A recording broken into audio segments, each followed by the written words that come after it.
बंद करो, बंद करो, बंद करो। पहले लड़े थे कोरों से, अब लड़ेंगे चोरों से। अयूबों का शोषण बंद करो, बंद करो, बंद करो। आज का ये जो धरना प्रदर्शन है, इसका जो मुख्य जो औचित्य है वो ये है कि पूरे देश के अंदर जो है, कल हमारे सारे जहां हमारी सरकारें हैं, विधायक दलों ने जो है महामहिम गवर्नर के पास जो है अपनी मांग जो है वो रखी है, और आज पूरे डिस्ट्रिक्ट हेडक्वार्टर्स के अंदर पूरे हिंदुस्तान के अंदर जो है कांग्रेस पार्टी जो है धरना प्रदर्शन कर रही है। हम प्रोटेस्ट कर रहे हैं जो हमारे कांग्रेस के पूर्व के अध्यक्ष आदरणीय राहुल गांधी जी पर जो अत्याचार किया जा रहा है, हमारी अध्यक्षा सोनिया गांधी जी पर ईडी के झूठे मामले जो हैं वो दर्ज किए जा रहे हैं, उसके प्रति जो है हम जो है अपना जो है रोष जो है वो प्रकट कर रहे हैं।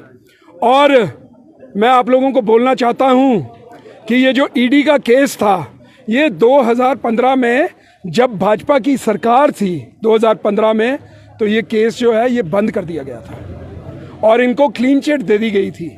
और अब 5-6 महीने पहले जब गुजरात के अंदर इलेक्शन आए या हिमाचल प्रदेश के अंदर अब 3 या 4 महीने बाद इलेक्शन है, तो इन केसेस को दोबारा से जो है खोला गया है। और मैं आपको एक चीज़ बोलना चाहता हूँ, जब ईडी किसी को क्वेश्चनिंग के लिए बुलाती है तो पहले एफआईआर जो है वो की जाती है।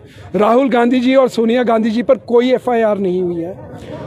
एफआईआर के अंदर दर्ज लिखा जाता है कि कौन सी धारा के तहत जो है उनसे जो है क्वेश्चनिंग जो है वो की जा रही है, लेकिन ना कोई एफआईआर है, ना कोई धारा लगी है। सीधे उनको सवेरे जो है नोटिस दिया जाता है और हर रोज सवेरे 10 बजे जो है उनको ईडी के दफ्तर में जो है बुला लिया जाता है। और मैं आपको एक और चीज़ बोलना चाहता हूँ, हमारे ऑल इंडिया कांग्रेस कमेटी के ऑफिस के अंदर धारा 144 जो है वो लगा दी गई है। धारा 144 हम अमूमन सुनते हैं कि सरकारी जगहों पर लगाई जाती है, जहाँ लोग 4 से 5 लोग जो हैं इकट्ठे एकत्रित ना हो। ये पहली बार देखा जा रहा है कि किसी पार्टी के ऑफिस के अंदर जो है धारा 144 जो है वो लगाई गई है। ये बड़ी दुख की बात है, ये बड़ी शर्म की बात है।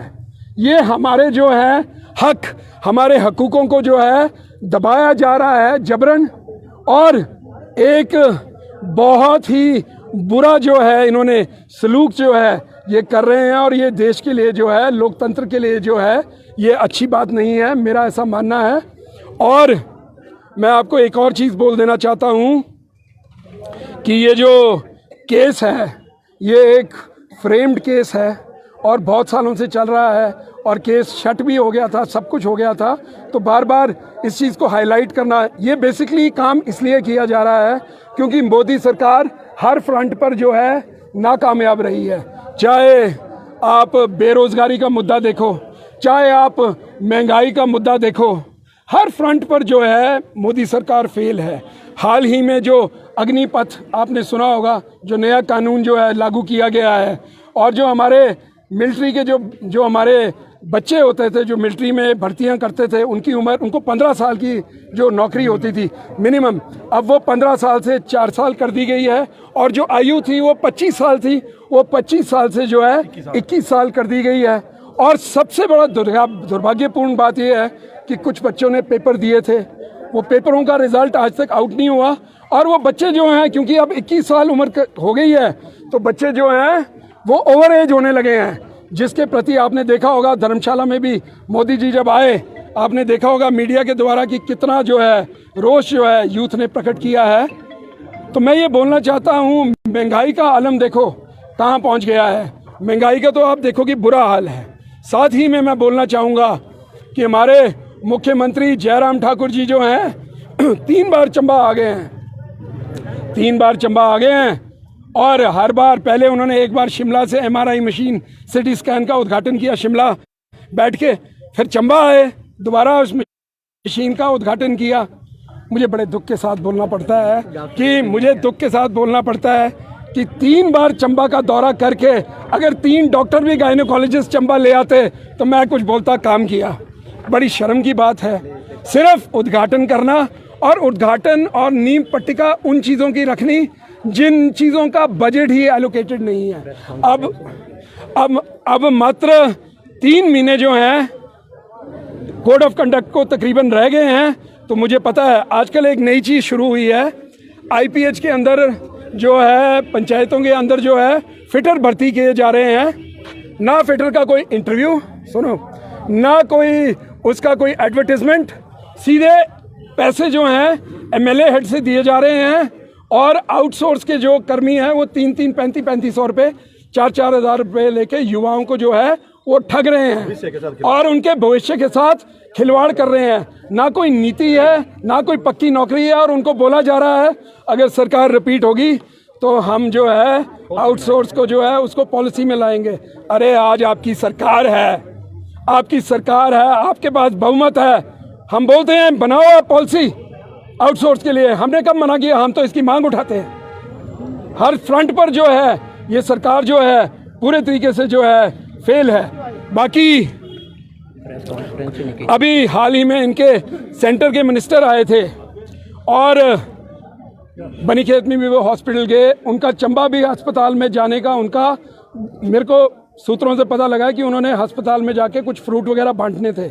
लेकिन क्योंकि चंबा की मेडिकल कॉलेज की हालत जो है इतनी दयनीय है कि मुझे लगता है कि उनको बोला गया कि आप हॉस्पिटल का दौरा मत करो, वरना लोग जो हैं इकट्ठे होकर आपके खिलाफ कोई नारेबाजी ना कर दें। तो ऐसी उनको एडवाइस दी गई।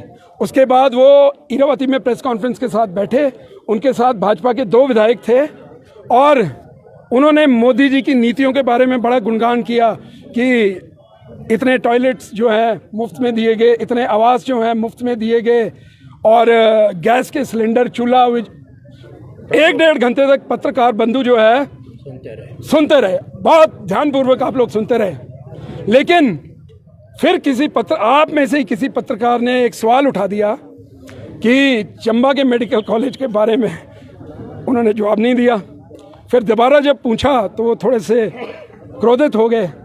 मुझे लगता है जैसे आदरणीय प्रधानमंत्री जी को गोदी मीडिया से सवाल लेने की आदत है, इनके मंत्रियों को भी गोदी मीडिया से सवाल लेने की आदत है। इन लोगों को फ्री एंड फेयर मीडिया के सामने ये नहीं बैठ सकते। आप में से कई बंधुओं ने शायद मेडिकल कॉलेज के बारे में सवाल पूछ लिया तो वो क्रोधित होकर जो है प्रेस कॉन्फ्रेंस से जो है कूच कर गए। इससे ये दर्शाता है कि जो इनका मंत्रिमंडल है वो जो है मीडिया जो है मैनेज मीडिया होता है।